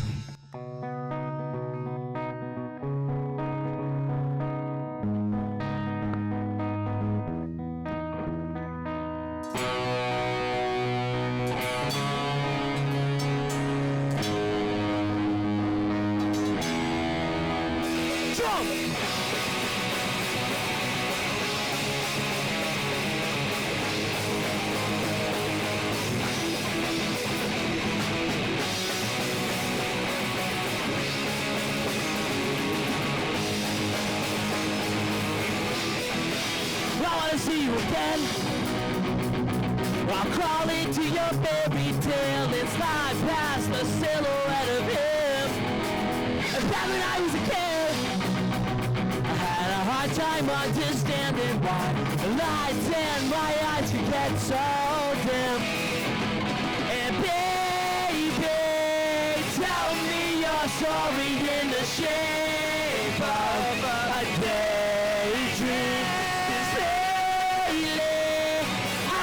Get you off my mind, and every other thing I see is hazy. Huntington Beach, baby. Spring nights. I feel your lavender skin. Press against my makes my heart race, and